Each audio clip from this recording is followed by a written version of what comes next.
Hello everyone, and welcome to Roman History Lab.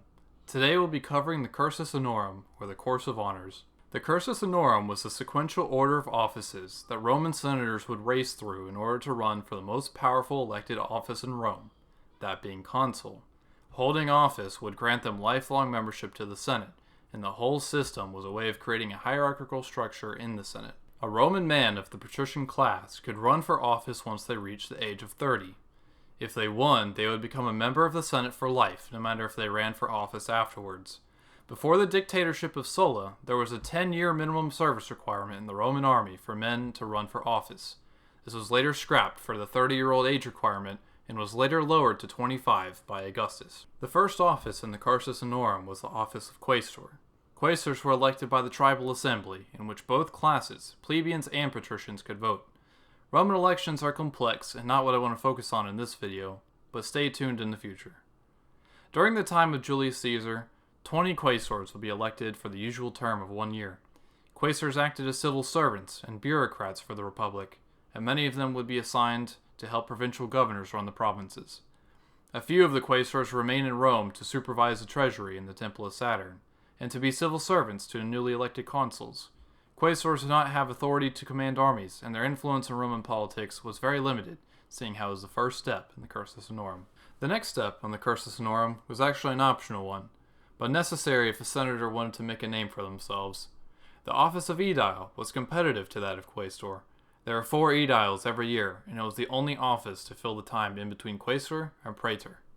Aediles had to be around their mid-30s and have served as quaestor for at least 1 term. Aediles focused on matters closer to the city of Rome and had a variety of functions. The name aedile literally means temple builder. However, they served more in the maintenance of these temples rather than building them. Arguably, the more important job was overseeing the maintenance of the public baths. The public baths were massive complexes where the people of Rome would go to bathe, socialize, and talk about politics. It was a big part of Roman life. The last job of the aediles was one that they were more obsessed with, being the supervisor and planner of public games and festivities.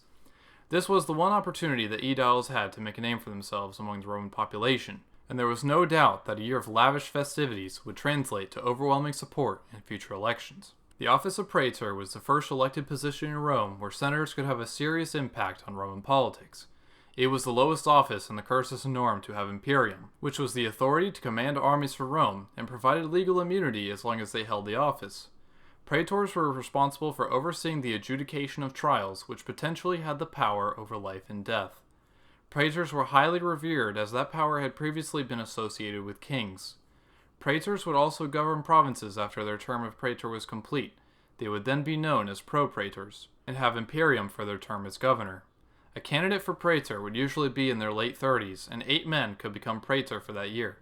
Due to this reduced number of offices, most ex-quaestors would never achieve higher office and would have to be content as lifelong senators. To be a consul in ancient Rome was to achieve the highest and most prestigious office in the Republic. This prestige is extended to how the Romans referred to their age. Instead of saying they were born X number of years after the founding of Rome, they said they were born during the consulship of whoever the consuls were that year. It seems silly to refer to ourselves like that now, but the ancient Romans had immense respect for consuls. There were always 2 consuls in any given year, and they served the same 1-year term just like every other office. Once a consul had completed their term, they could not run again for 10 years. Consular elections were the big token prize, so elections for consul began 6 months prior to the new term. Candidates for consul would create massive legislative agendas, since they only had a year to pass everything they wanted. And within that, they really only had 6 months. Since there were 2 consuls, each consul would become the primary consul every other month. This was called holding fasces, which was a bundle of sticks and was a symbol of office and the consul's power.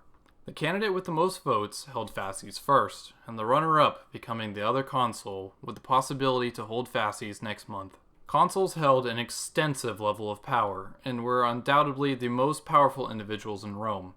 Consuls could introduce legislation, call on meetings of the Senate, and would oversee next year's elections. The most powerful tool a consul had was the power to veto. The consul had the power to veto all other offices, cancel meetings of the Senate, and veto debate on legislation.